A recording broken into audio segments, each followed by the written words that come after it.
Welcome back everyone.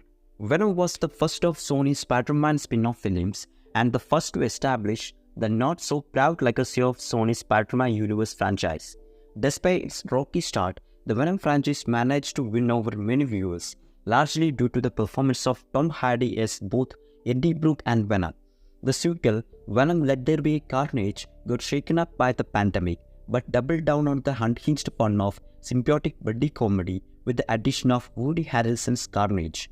Now Venom The Last Dance comes along to finish off the trilogy strong, but ultimately comes in at a last place as a half-formed attempt at a serious superhero movie blockbuster that would be considered average even by 2000's comic book movie standards.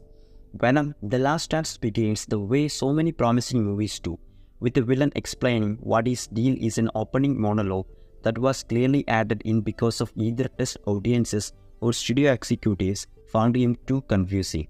The thing is, it's no less confusing for being laid out in flat terms over a montage of Frank Frazetta imagery of a savage fantasy wilderness. The villain Knull is a godlike figure who apparently predates the universe he created and then was betrayed and imprisoned by the race of alien symbiotic that Venom belongs to. In the movie, he manifests as a mass of dirty blonde hair hunched in the middle of a swamp. As a Venom, The Last Dance progresses and it becomes clear that Knull is just going to remain in that swamp and dispatch Portal hoping spider lizard monster things to do his bidding. You might start to get sinking feeling that accompanies so many late-period superhero movies when you realize that half of the things happening on screen is in service to some future installment that may or may not be arrive. Venom The Last Dance is supposed to be the end of the trilogy, is there in the title, and yet it throws some future big bad seemingly out of habit, like the need of to never resolve things is a feature and not a bug of these movies. I promise that next time things will actually get good. Have any of the Venoms been good? The first one was essentially a Madden Web quality enterprise held together by Tom Hardy's decision to play his character's transformation from investigative journalist to carnivorous vigilante is one-man buddy comedy. The subsequent follow-ups have had the misfortune of being on that joke and leaning into it with increasingly goofy bits like Venom cooking breakfast, which happens in Venom Let There Be Carnage, and Venom dancing to ABBA as he does in Venom The Last Dance, which finds screenwriter Kelly Metzel stepping up to directing duties.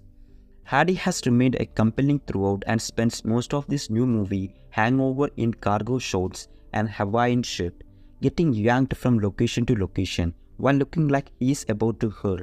A comic book hero who never gets to look cool, but Hardy is one of the great leading weirdos of our era. And the fact that he has spent years now making this half-hearted load to hang on Hardy doing a digitally enhanced version of a hand puppet act.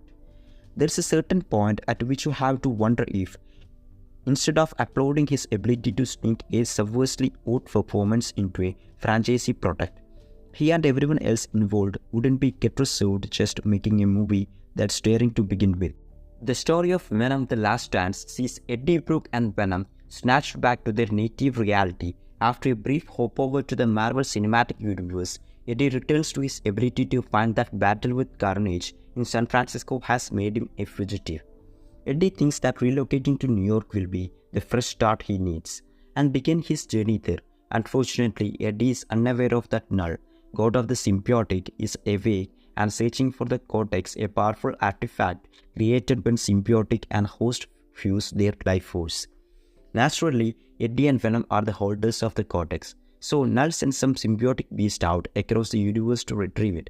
After barely escaping a first encounter, the symbiotic reveals that whole mess of the situation to Eddie, informing him that fully manifesting as a Venom axe is a homing segment to Knull's monsters. So they must travel in human form with limited symbiotic abilities. However, the threat of Knull is also being tracked by shadow organization of scientists and soldiers who have been tracking, containing and neutralizing symbiotic since they arrived on Earth. That organization also target Venom, knowing that killing either Eddie or the symbiotic is the threat to the universe for good. Kelly Marcel should get a prize for arguably directing the most visually coherent and action-heavy Venom film, especially since it is the first movie she has ever directed. Marcel was a writer of the first Venom film and was a sole writer of both Let There Be Carnage and The Last Dance.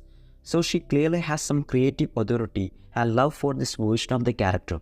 That's what makes it curious to see Last Dance falling into the trap of feeling like another Spider-Man spin-off film that's only half fitted to the part of a bigger universe. The entire storyline about the symbiotic hunting organization and characters like Payne and Strickland are only half explained but ultimately get positioned to be bigger part of the franchise going forward. The inclusion of Circus as a Knull seems more like a prank played on the comic book nerds as the King in the Black is largely a non-element in the film and featured in a few scenes where his face isn't even shown to the audience. If Sony was hoping this was the Avengers Thanos moment for the Spider-Man spin-off, it's not. It certainly draws a lot of screen time away from Eddie and Venom, which is understandable. Tom Hardy is largely walking through the film looking worn out from this run, a fact hilariously driven home by an included montage of all three Venom films, which all but demonstrated the diminishing returns for both actor and audience.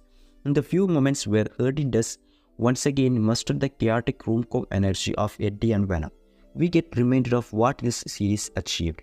You almost wish Hardy and co had leaned into all these online jokes about how Venom 3 didn't need to do anything more than provide a final showcase of Hardy's one-man show. Instead, we get an overstuffed, overly serious comic book movie that could tarnish some of its top talent supporting cast. The Last Dance final act, climax and ending. Once again, it feels like Sony has no handle on this universe or what any of it has to do with Spider-Man. Heck, fans won't even leave with a clear resolution over whether the Venom movie saga is over or not, making even the title of the film feel like a misstep. Thanks for watching.